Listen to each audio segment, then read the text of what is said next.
Good morning everybody. Welcome to my channel Vijay Lakshmi. Today's topic is ప్రేరణ రకాలు. ప్రేరణ అంటే ఉద్రేకంతో ఒక చర్య వైపు పయనించడానికి దిశానిర్దేశం చేసేటటువంటి ప్రక్రియను ప్రేరణ అంటారని ఫిషర్ అనేటువంటి శాస్త్రవేత్త తెలియజేసింది. మనోవిజ్ఞానవేత్త ఉద్రేకంతో ఒక చర్య వైపు పయనం చేయడానికి ఉపయోగపడే దిశానిర్దేశిత ప్రక్రియనే ప్రేరణ అంటారని ఫిషర్ తెలియజేయడం జరిగింది.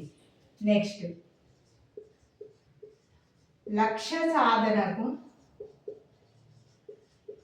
ఉపయోగపడే ప్రక్రియనే ప్రేరణ. స్పష్టమైనటువంటి ప్రక్రియ అనేటువంటిది ప్రేరణ అని తెలియజేసింది కరోల్.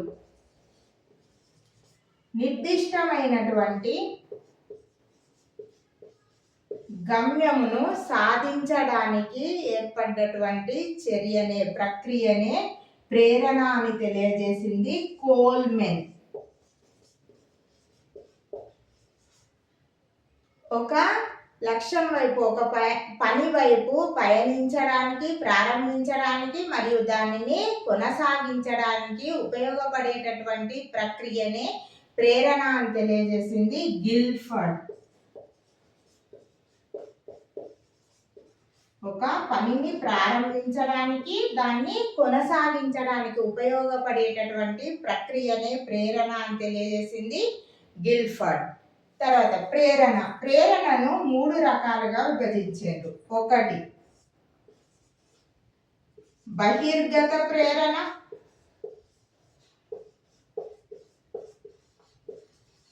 2 అంతర్గత ప్రేరణ,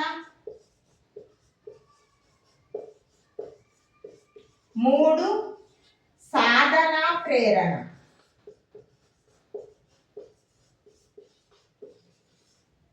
బహిర్గత ప్రేరణ ఎదుటి వాళ్ళ యొక్క మెప్పు కోసం, బహుమతుల కోసం ఒక పనిని చేసినట్లయితే దానికి ఉపయోగపడేటటువంటి క్రియను బహిర్గత ప్రేరణ అని అంటారు. అంతర్గత ప్రేరణ తనకు తాను, తన సంతృప్తి కోసం తనకు తాను చదువుకోవడం కానీ, తనకు తాను కానీ ఒక పనిని చేయడానికి ఇంట్రెస్ట్ చూపినట్లయితే అలాంటి ప్రేరణను అంతర్గత ప్రేరణ అని అంటారు. దీనివల్ల వ్యక్తికి సంతృప్తి అనేటువంటిది లభిస్తుంది.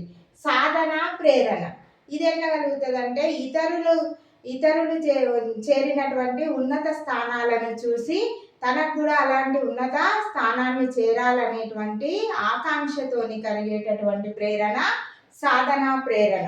సాధన ప్రేరణను గురించి మెక్లాండ్,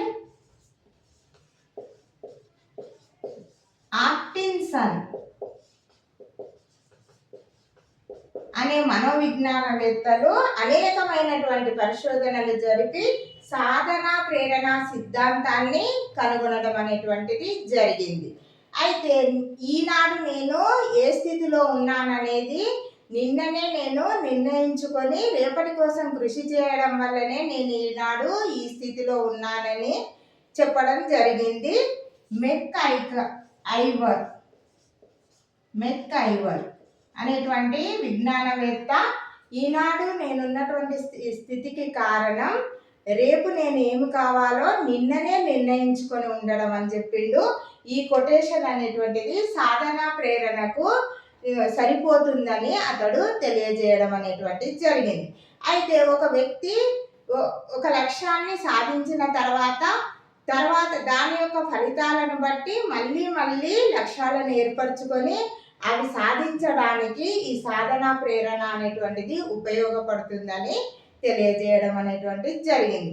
అయితే సాధన ప్రేరణను విద్యార్థుల్లో పెంపొందించడానికి ఉపాధ్యాయుడు చేయవలసినటువంటి పని, విద్యార్థులకు సాధించవలసినటువంటి లక్ష్యాన్ని ఏర్పరచాలి.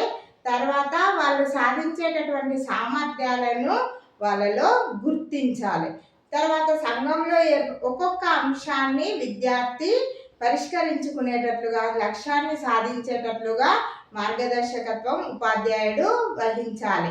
సంఘంలో జరిగినటువంటి విషయాలను గురించి తెలియజేసి వాళ్ళలో ఆత్మస్థైర్యం కలిగేటట్లు చేయాలి. విద్యార్థుల్లో ఆత్మ విమర్శన శక్తి అనేటువంటిది కూడా కలిగేటట్లు చేయాలి. విద్యార్థులు సాధించినటువంటి ప్రగతిని వాళ్ళకు ఎప్పటికప్పుడు తెలియజేసినట్లయితే వాళ్ళలో సాధనా ప్రేరణను పెంపొందించవచ్చు.